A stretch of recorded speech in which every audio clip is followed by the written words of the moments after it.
आझाद समाज पार्टीचे प्रमुख खासदार चंद्रशेखर आझाद यांनी धुळ्यातील बहुजन हक्क परिषदेमध्ये मराठा आंदोलनाचे नेते मनोज जरांगे पाटलांना समर्थन देत मोठी घोषणा केली आहे। यावेळी आयोजित केलेल्या सभेमध्ये बोलत असताना त्यांनी सत्ताधाऱ्यांवर विविध प्रश्नांचा भडीमार करत आपल्या हक्कासाठी बहुजन समाजानं एकत्र येऊन लढा द्यावा असं आवाहन देखील सभेच्या माध्यमातून खासदार आझाद यांनी जनतेला केलं। धुळ्यात खासदार चंद्रशेखर आझाद यांच्या प्रमुख उपस्थितीमध्ये बहुजन हक्क परिषदेचं आयोजन करण्यात आलं होतं। या बहुजन हक्क परिषदेच्या सुरुवातीला महापुरुषांच्या प्रतिमांना पुष्पहार अर्पण करत अभिवादन करून सभेला सुरुवात करण्यात आली।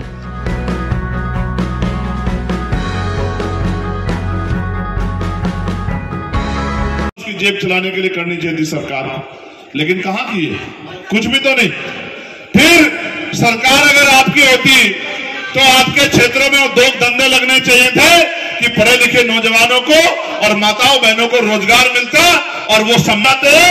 ये बस्तियों में इसलिए आते हैं, चुनाव के समय की बाबा साहब अम्बेडकर ने अपने 4 बच्चों की कुर्बानी देके आपको करोड़ रुपए से कीमती वोट का मताधिकार दिया है। और जब तक ये अधिकार आपके पास है, ये बड़े बड़े महलों वाले आपकी गलियों में आते रहेंगे और चुनाव के समय आपके पैर पकड़ के हाथ मिला के गले लग के आपसे वोट छीनने का प्रयास करते रहेंगे। आपको समझदार बनना पड़ेगा। वो समझदार है, वो जानते हैं आपकी हैसियत क्या है और आपकी जरूरत कब है, वो जानते हैं। आप नहीं जानते हो कि उनकी नजरों में आपकी हैसियत क्या है और उनको आपकी जरूरत क्या है, और आप भाईचारा नहीं बना पा रहे हो। मैं आपसे कहना चाहता हूं इस मंच के माध्यम से, बहुजन तब बनेगा जब इस क्षेत्र का अनुसूचित जाति का व्यक्ति, मुस्लिम समाज का व्यक्ति, आदिवासी समाज का व्यक्ति, पिछड़े वर्ग का मेरा भाई, किसान, नौजवान, महिलाएं, सब लोग एकजुट होकर अपने अधिकारों के लिए लड़ेंगे, आपस में नहीं लड़ेंगे। जब ये भाईचारा बनेगा तब बहुजन बनेगा, इसके बगैर बहुजन नहीं बन सकता है। आज बहन बेटियां सुरक्षित नहीं है, जुल्म ज्यादती हो रही है। मेरे पास 3 एप्लीकेशन है। एक एप्लीकेशन में लिखा है कि यही बराबर में कुछ दूर पे बाबा साहब अम्बेडकर का स्टैचू जमीन होने के बावजूद सामंती लोग लगाने नहीं दे रहे हैं। मैं आनंद भाई से कहना चाहता हूं कि आप प्रयास करो कि वो शांति से लग जाए, और अगर शांति से नहीं लगेगा तो फिर कराइए। इस बात का ध्यान जो है सब लोगों को रखना चाहिए। रही दूसरी बात, एक एप्लीकेशन मेरे पास और है कि यहाँ 300 से ज्यादा परिवार इसी दुले में जो स्टेशन के पास है उनको उजाड़ दिया गया है और उनको जो है वापस स्टैब्लिश करने की कोई योजना नहीं है। मैं आनंद भाई को विश्वास दिलाता हूं कि इस मामले को मैं पार्लियामेंट में पूरे जोर शोर से उठाने का काम करूंगा, और अगर उसके बाद भी बस नहीं चला तो मैं यही दूल्हे में आके आपके साथ आंदोलन में बैठने का काम करूंगा धूम में, और इस सरकार को झुकाने का काम करूंगा कि उनको उनके घर मिल सके। आज मैं उनके घर देख के आऊं, बहुत बुरी हालात में है।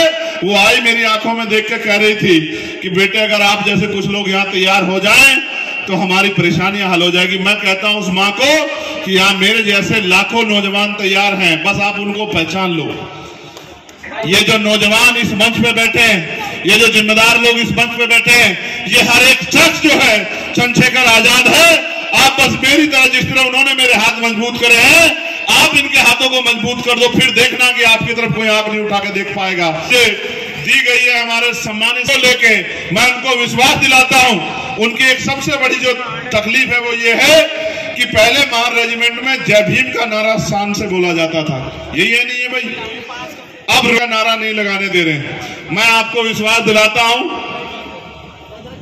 कि सरकार की ईंट से ईंट बजा देंगे अगर इनकी मांग पूरी नहीं हुई, और जय भीम का नारा उतनी जोर से लगेगा जितनी जोर से लगना चाहिए था। वो हमारा अधिकार है। और कितने मेडल हमारी महार रेजिमेंट के साथियों ने गौरव के साथ प्राप्त किए हैं, वो इस तरह से हमारी भावनाओं के साथ खिलवाड़ नहीं कर सकते। पार्लियामेंट में मैं इस विषय को भी उठाने का काम करूंगा, और साथ साथ रक्षा मंत्री जी से, प्राइम मिनिस्टर से, राष्ट्रपति से स्वतः मिलकर ज्ञापन देकर उनको अपनी इस मांग को पूरा कराने के लिए जी जोड़ लगाने का काम करूंगा। इस बात का विश्वास भी मैं अपने महार रेजिमेंट के साथियों को दिलाना चाहता हूं।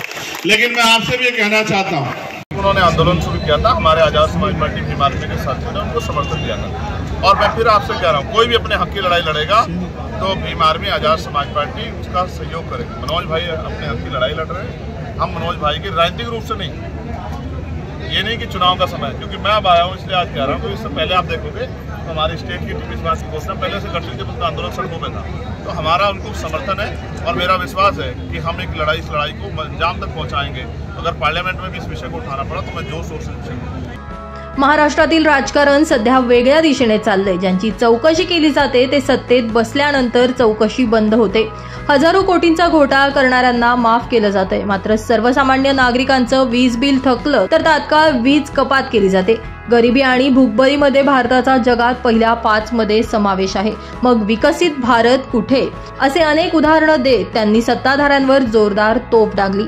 संविधान लागू करण्याचे हात आपले नाही, जोपर्यंत आपले हात त्या ठिकाणी पोहोचत नाही तोपर्यंत गुलामगिरीच्या बेड्या तुटणार नाही। म्हणून बहुजन समाजानं एकत्र येऊन ताकद निर्माण करा। कधीपर्यंत सरकारकडे मागणार आहात? आमच्या सोबत या, तुमचे अधिकार तुम्हाला मिळवून देण्याचं काम करून महाराष्ट्राचा नक्षा बदलण्याचं काम केलं जाईल, असं आवाहन देखील खासदार आझाद यांनी जनतेला केलं। यावेळी खासदार चंद्रशेखर आझाद, आझाद समाज पार्टीचे प्रदेशाध्यक्ष आनंद लोंढे, आबा अमृतसागर, किरण गायकवाड, महेंद्र बोरसे, राहुल वाघ, संजय चव्हाण यांच्यासह आझाद समाज पार्टीचे पदाधिकारी मोठ्या संख्येने उपस्थित होते। पवन मराठे, माझा महाराष्ट्र न्यूज, धुळे।